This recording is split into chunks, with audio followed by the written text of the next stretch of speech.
World of modern science.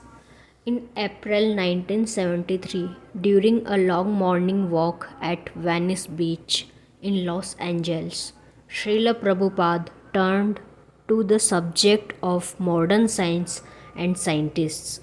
With philosophical rigor, profound common sense, and disarming frankness, he exposed the narrow mindedness and illogic behind the scientists' commonly accepted theories about the origin of life. The students on hand included Dr. Singh, an organic chemist, who captured the dialogue on tape. Srila Prabhupada, the whole world of science and technology is running on the false idea that life is born from matter. We cannot allow this nonsensical theory to go unchallenged. Life does not come from matter. Matter is generated from life. This is not theory, it is fact. Science is based on an incorrect theory. Therefore, all its calculations and conclusions are wrong, and people are suffering because of this. When all these mistaken modern scientific theories are corrected, people will become happy. So, we must challenge the scientists and defeat them. Otherwise, they will mislead the entire society. Matter changes in six phases: birth, growth, maintenance, production of byproducts, dwindling, and death. But the life within matter, the spirit soul, is eternal. It goes through no such changes. Life appears to be developing and decaying, but actually, it is simply passing through each of these six phases until the material body can no longer be maintained. Then the old body dies and the soul enters a new body. When our clothing is old and worn, we change it. Similarly, one day our bodies become old and useless and we pass on to a new body. As Krishna says in the Bhagavad Gita, Dehino asmin yatha dehe komaram yovanam jara tatha dehantara praptiha. As the embodied soul continually passes in this body from boyhood to youth to old age, the soul similarly passes into another body at death, and a little later. This means that only the material body of the indestructible and eternal entity is subject to destruction. This material body is perishable, but the life within the body is nitya, eternal. According to the Vedas, the measurement of the soul within the body is 1/10,000 part of the tip of a hair. This is very small. In fact, it is atomic. Yet, because of that atomic spiritual energy, my body is working. It is so difficult to understand. Suppose a man thinks himself very stout and strong. Why is he stout and strong? Only because within his body is a small spiritual spark. But as soon as the spiritual spark is gone, his body dies and his strength and vigor become void. If scientists say that matter is the cause and origin of life, then let them bring just one dead man back to life by injecting him with chemicals, but this they cannot do. Dr. Singh, since scientists cannot see the spirit soul, they say its existence is very doubtful. Srila Prabhupada, how can they see it? It is too small to see. Where is such seeing power? Dr. Singh, still they want to sense it by some means. Srila Prabhupada, if you inject just one grain of deadly poison into someone, he immediately dies. No one can see the poison or how it acts, but the poison is acting nevertheless. In the same way, the Vedas say that because the minute particle called the soul is within the body, the whole body is working nicely. If I pinch myself, I immediately feel it because I am conscious all over my skin. But as soon as the soul is absent, which is the case when my body dies, you can take this same skin and cut it and chop it and no one will protest. Why is this simple thing so hard to understand? Is this not detecting spirit? Dr. Singh. That is the soul, but what about God? Srila Prabhupada. First of all, let us understand the soul. The soul is a small God. If you understand the sample, then you can understand the whole. Now, here is a matter. Formerly, leaves and twigs were growing from this tree. Why are they not growing now? Can the scientists answer this question? Srila Prabhupada points at a dead tree with his cane. Karandhar Das. They would say the chemical composition has changed. Srila Prabhupada. Alright, then if they are so advanced in knowledge of chemistry, they must supply the proper chemicals to make branches and leaves grow again. Brahmananda Swami. Knowledge means that one must be able to demonstrate his theory. They should be able to show in their laboratories that life is caused by a combination of chemicals. Srila Prabhupada. Yes, the scientific method means first observation, then hypothesis, and then demonstration. But these scientists cannot demonstrate their hypothesis. They simply observe and then speak nonsense. Scientists say that the chemicals are the cause of life, but all the chemicals that were there when the tree was living are still present, and life energy is also there. There are thousands of microbes in the tree, and they are all living entities. No one can claim that life energy is lacking in the body of this tree. Dr. Singh. But what about the life energy of the tree itself? Srila Prabhupada. Yes, that is the difference. The living force is individual, and the particular individual living entity which was the tree has left. This must be the case since all the chemicals that are necessary to support life are still there, yet the tree is dead. Here is another example. Suppose I am living in an apartment and then I leave it. I am gone.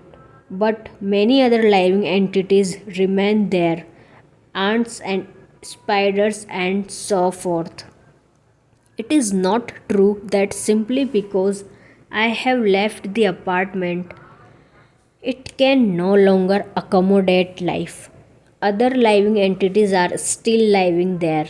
It is simply that I, an individual living being, have left. The chemicals in the tree are like the apartment. They are simply the environments for the individual living force, the soul, to act through. Thus, scientists will never be able to produce life in the chemical laboratories. The so called scientists say that life begins from chemicals, but the real question is where have the chemicals come from? The chemicals come from life, and this means that life has mystic power. For example, an orange tree contains many oranges, and each orange contains chemicals, citric acid and others. So, where have these chemicals come from? Obviously, they have come from the life within the tree. The scientists are missing the origin of the chemicals. They have started their investigation from the chemicals, but they cannot identify the origin of the chemicals.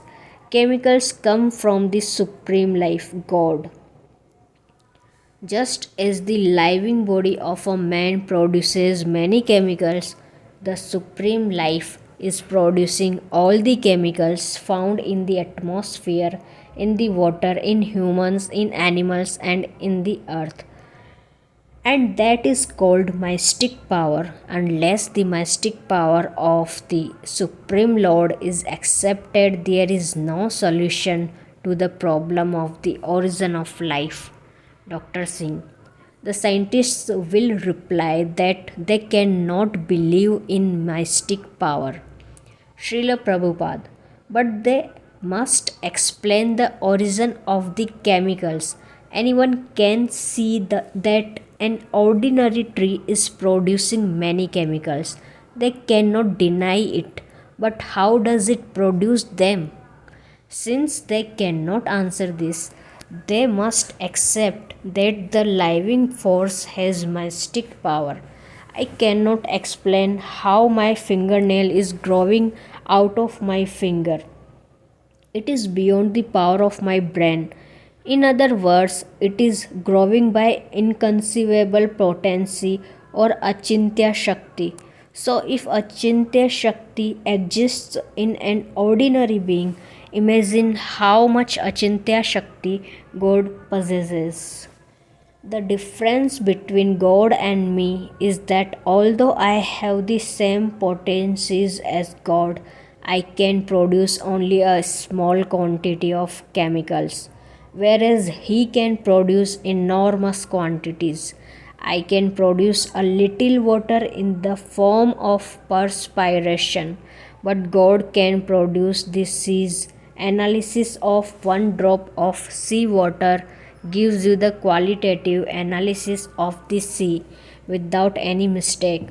Similarly, the ordinary living being is part and parcel of God. So, by analyzing the living beings, we can begin to understand God.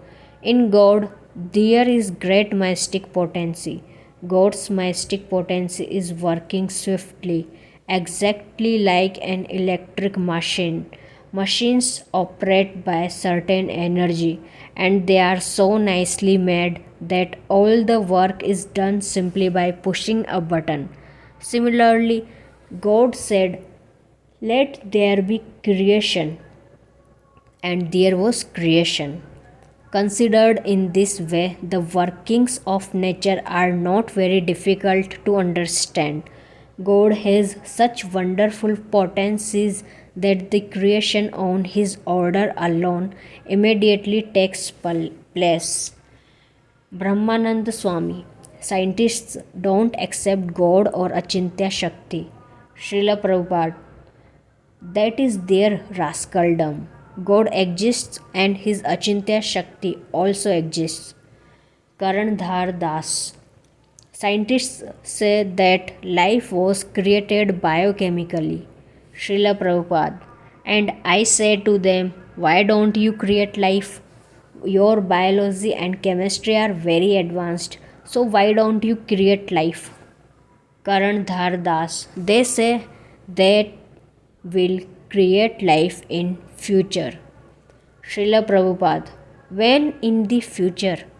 If the scientists knows the creative process, why can't they create life now?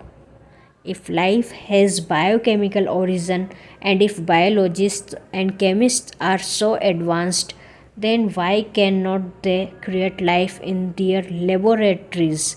When this crucial point is raised, they say, we shall do it in the future. Why in the future? That is nonsense.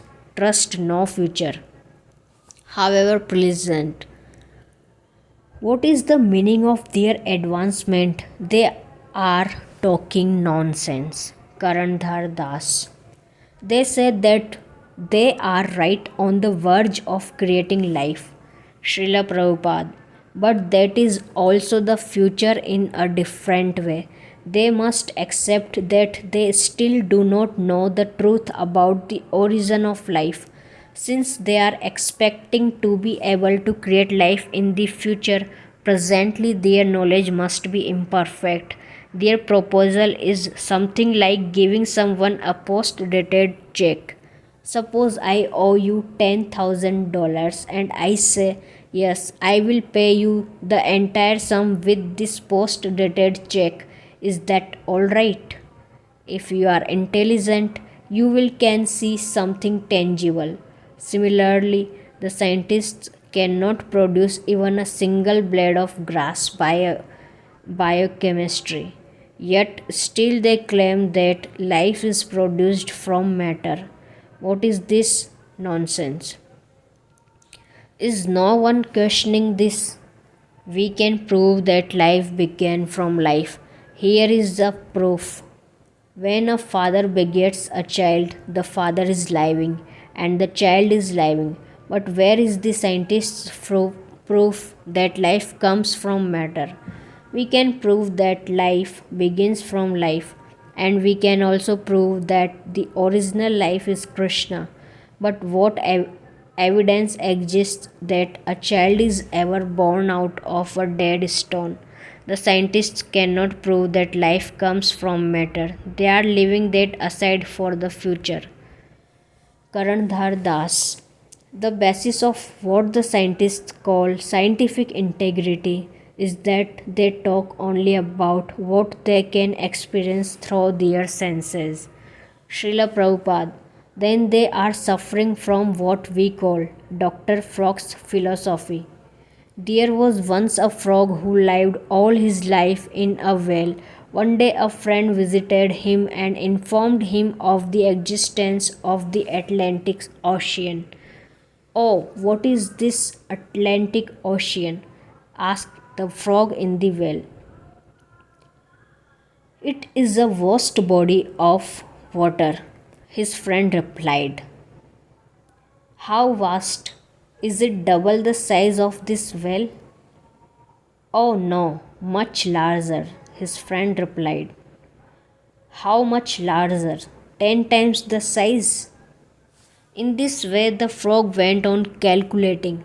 But what was the possibility of his ever understanding the depths and far reaches of the great ocean? Our faculties, experience, and powers of speculation are always limited. The frog was always thinking in terms relative to his well. He had no power to think otherwise. Similarly, the scientists are estimating the absolute truth, the cause of all causes, with their imperfect senses and minds, and thus they are bound to be bewildered. The essential fault of the so called scientists is that they adopted the inductive process to arrive at their conclusions.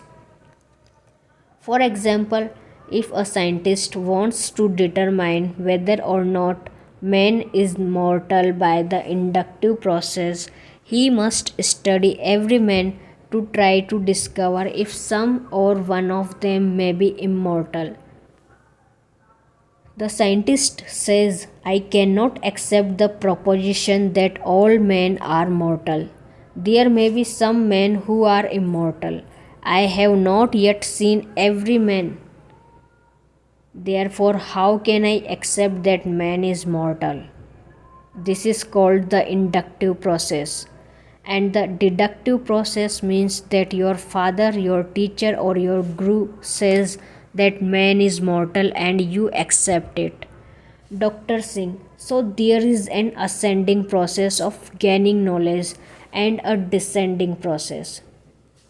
Srila Prabhupada, yes, the ascending process will never be successful because it relies on information gathered through the senses and the senses are imperfect. So we accept the descending process.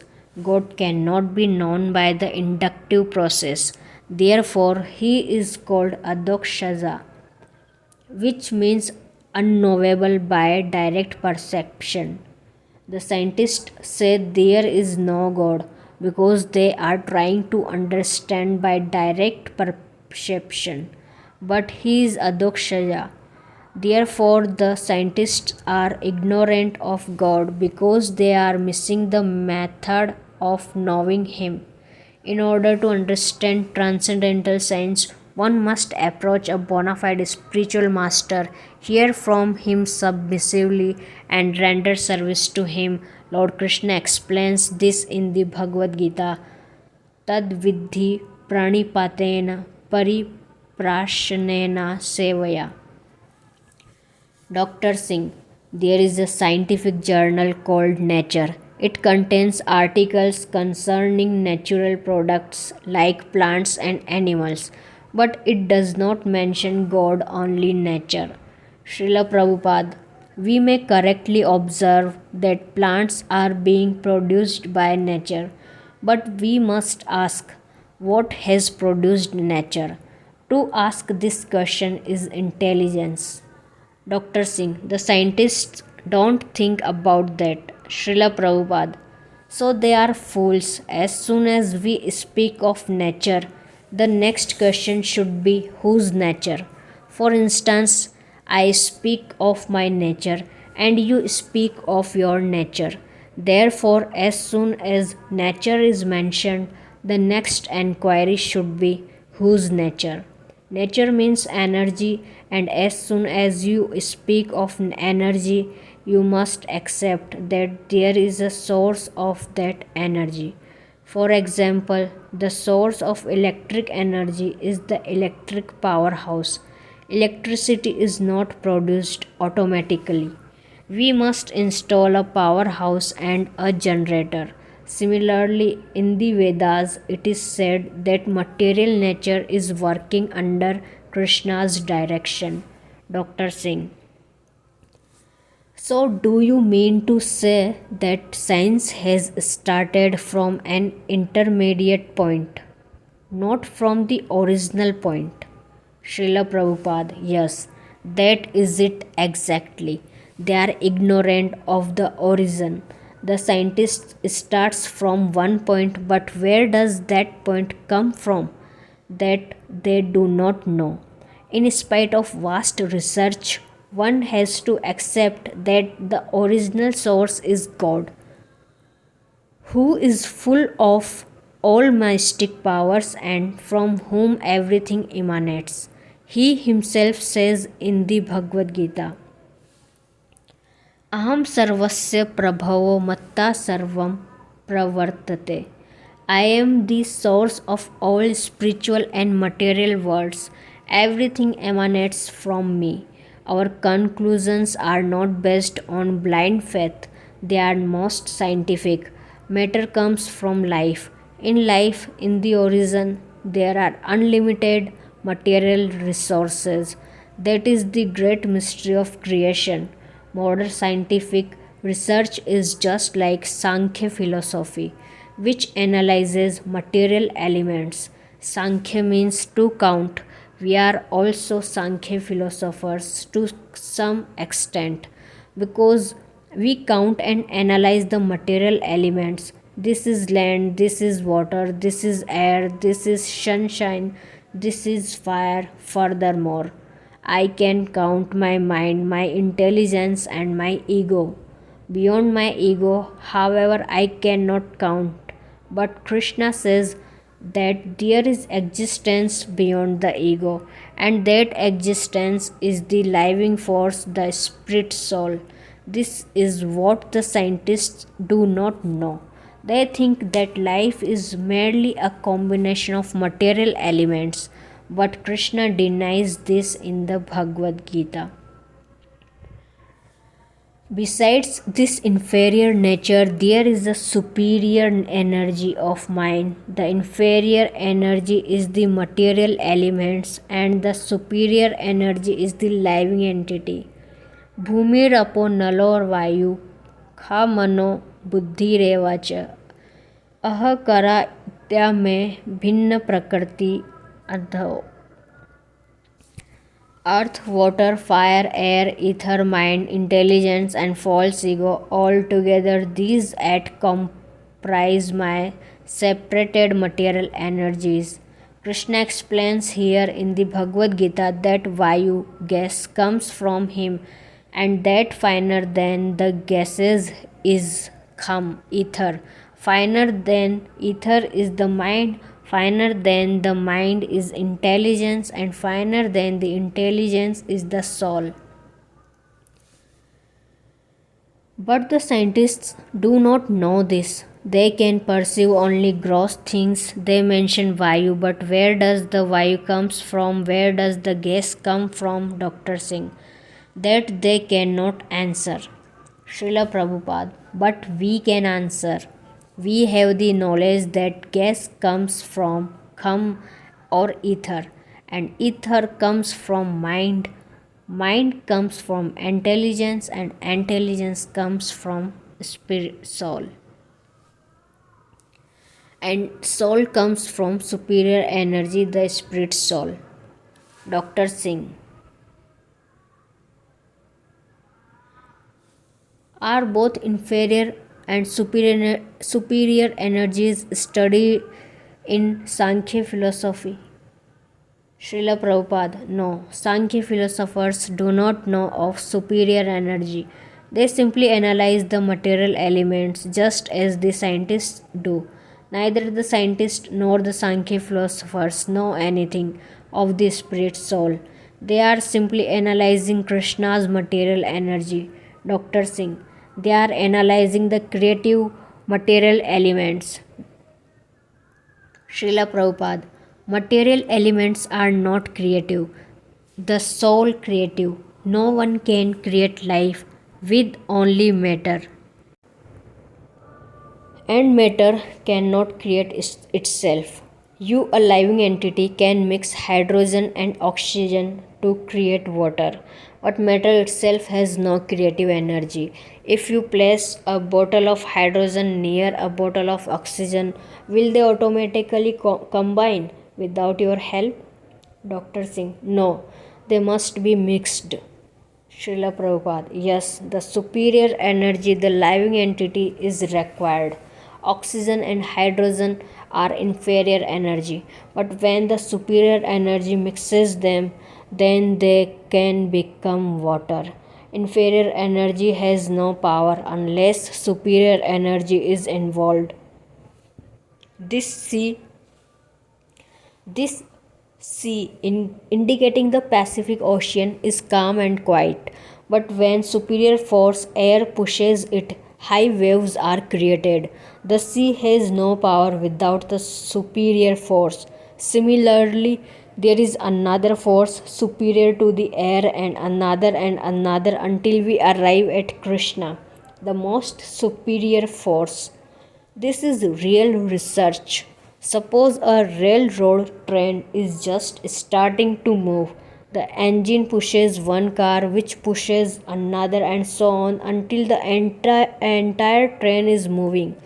And the whole motion originates with the engineer, a living entity. Similarly, in the cosmic creation, Krishna gives the first push, and then by means of many successive pushes, the entire cosmic manifestation comes into being. This is explained in the Bhagavad Gita.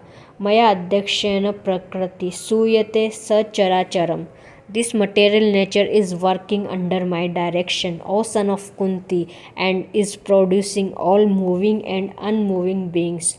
And a little later, all species of life are made possible by birth in material nature, and I am the seed giving father. For example, if we sow a banyan seed, a huge tree eventually grows up and produces millions of new seeds. Each of these seeds in turn produces another tree with millions of new seeds, and so on. So Krishna is the original seed giving father. Unfortunately, the scientists only observe the immediate cause, they do not perceive the remote cause. There are two causes, the immediate and the remote cause. Krishna is described in the Vedas as Sarva Karan Karanam, the cause of all causes. If you understand the cause of all causes, then you understand everything. Yasmin Vijnanate Sarvam Evam Vijnanati Bhavati. If you know the original cause, the later subordinate causes are automatically known. Although the scientists are searching after the original cause, when the Vedas, which contain perfect knowledge, give the original cause, they won't accept. They keep to their partial imperfect knowledge. Dr. Singh, scientists are worried about energy sources and now they are working to utilize solar energy for cooking, lighting, and various other purposes. They are hoping that when they exhaust all other energy sources, they will be able to use solar energy. Srila Prabhupada, this is not a very new theory. Everyone knows that because the roots of tree store the sun's energy, it is possible to get fire from a tree. These scientists are tiny creatures, but they are very proud. We don't give them credit because they are simply stating what everyone knows. As soon as you cut a tree, you cannot get fire from it. It has to be dried in the sun. When the energy is gathered from the sun, the tree can be utilized for fire. Actually, everything is being maintained by the sun's energy, but the scientists don't know where the sun's energy comes from. In the Bhagavad Gita, Krishna says, "The splendor of the sun, which dissipates the darkness of this whole world, comes from me, and the splendor of the moon and the splendor of fire are also comes from me." Again, Krishna says, "Of lights, I am the radiant sun. Jyotisam Ravir Amshuman." Also, in the 11th chapter of the Bhagavad Gita, Arjuna tells Krishna, "Shashi Surya Netram, the sun and moon are among your great unlimited eyes." This knowledge is contained in the Bhagavad Gita, but scientists cannot attain this knowledge by their speculation. Can they? Dr. Singh, it is not possible. Srila Prabhupada, and what is their knowledge? The scriptures say that even if you counted all the grains of sand on earth, you still would not be able to understand God. All this material counting does not mean that you have the capacity to understand the unlimited, but it is even beyond their capacity to count all the material things. Why are the scientists so proud of their energy and capacities? They do not even know of the material things, and what to speak of the spiritual. As far as scientists and other living entities are concerned, their knowledge is limited, but this is not so for Krishna. If we receive knowledge from Krishna, that knowledge is perfect. In the scriptures, we receive information that there are 900,000 species of life existing within the ocean. The information given in the scriptures is exact because it comes from Krishna, and as Krishna himself says, as the Supreme Personality of Godhead, I know everything that has happened in the past, all that is happening in the present, and all things that are yet to come. Dr. Singh, we have to take knowledge from the Supreme Knower. Srila Prabhupada, for perfect knowledge, we have to approach a superior person, a guru. One may try to learn a subject by reading books at home, but he can learn much better by going to college and approaching a professor. In the same way, we have to approach a guru. Of course, if we encounter a false guru, our knowledge is false. But if our guru is perfect, our knowledge is perfect. We accept Krishna as our guru. If he is perfect in knowledge, our knowledge is also perfect. As far as we are concerned, we do not have to be perfect in ourselves.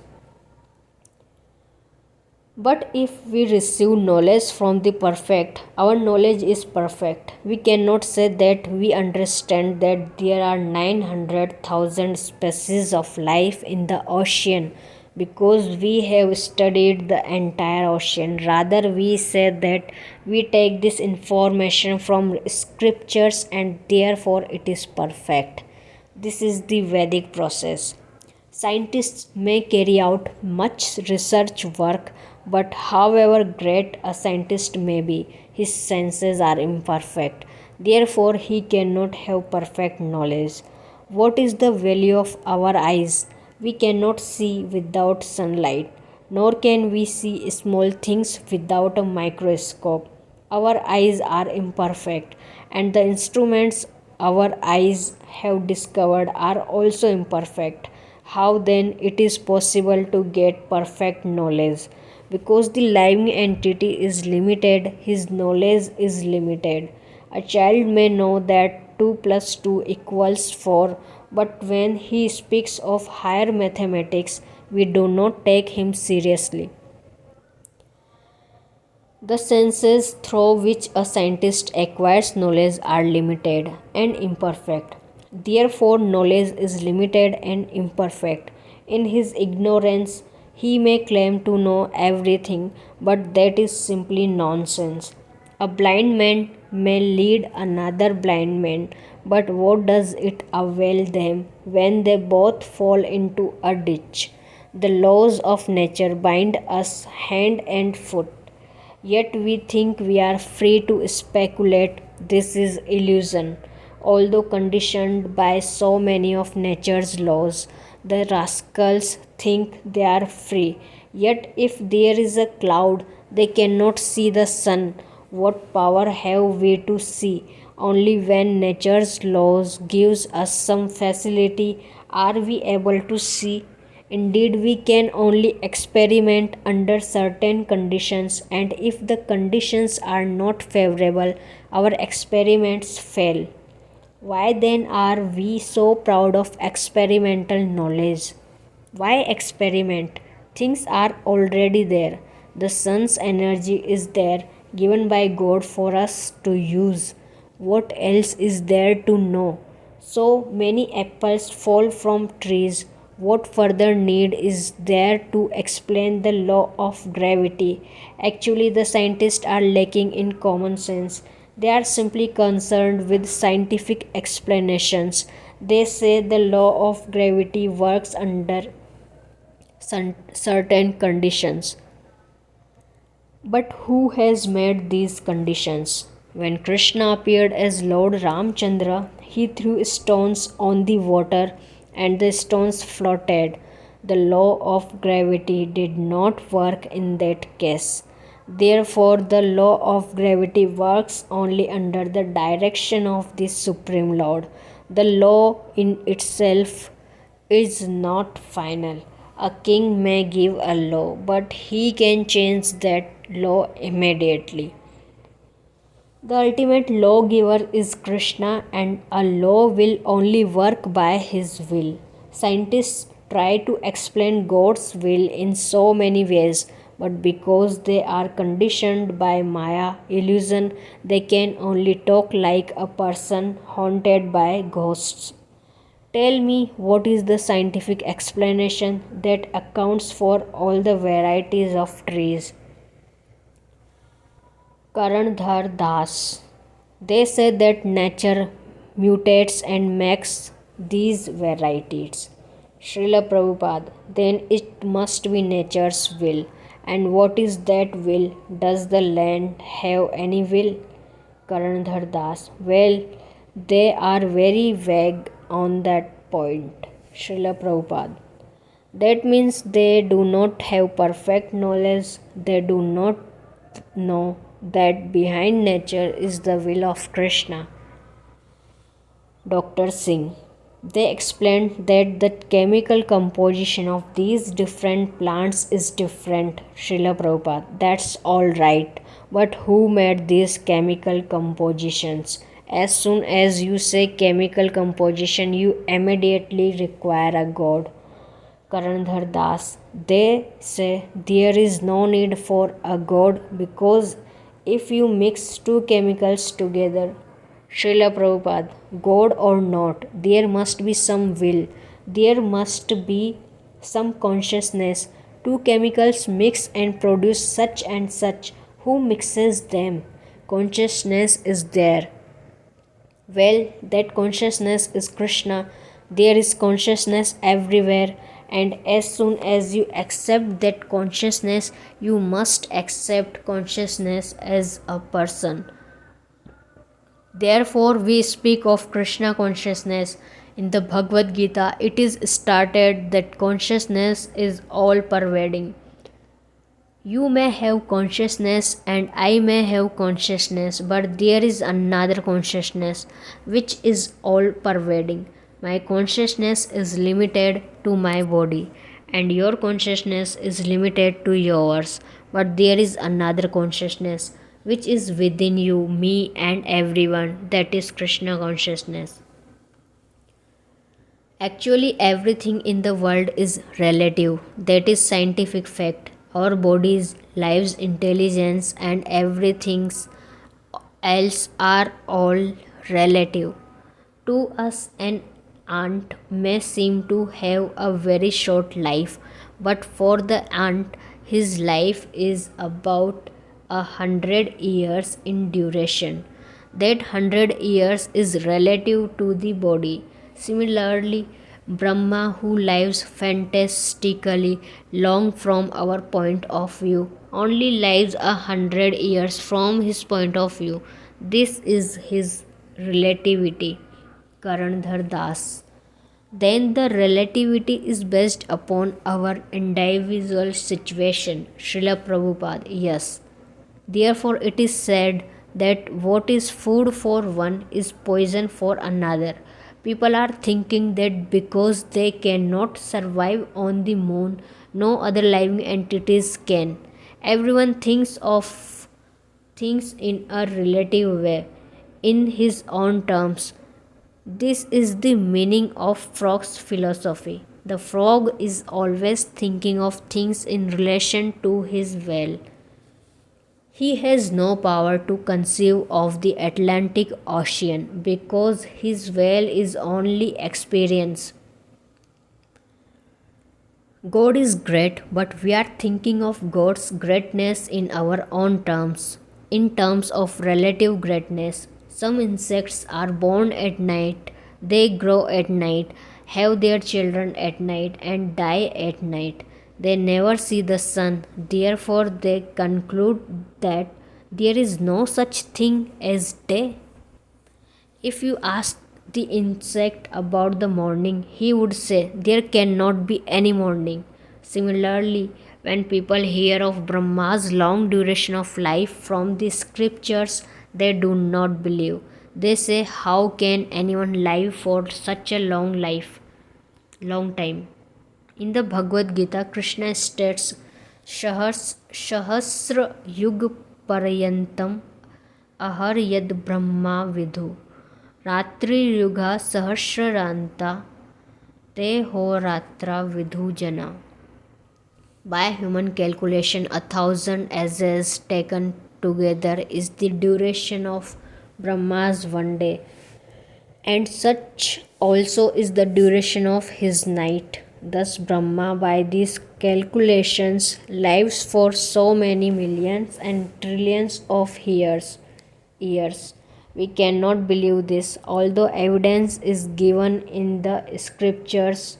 In other words, we conclude that Krishna talks nonsensically while we speak as authorities. Even great scholars say that these scriptural statements are all mental speculation, although these men are nothing but rascals. They pass for reputable scholars. They place themselves above God's position by attempting to refute or deny the statements of God in the revealed scriptures. In this way, so many fools, in the guise of scholars, scientists and philosophers are misguiding the whole world. The Dr. Singh, of course, so much is being written about Darwin's theory. In any library, there are hundreds of books on his theory.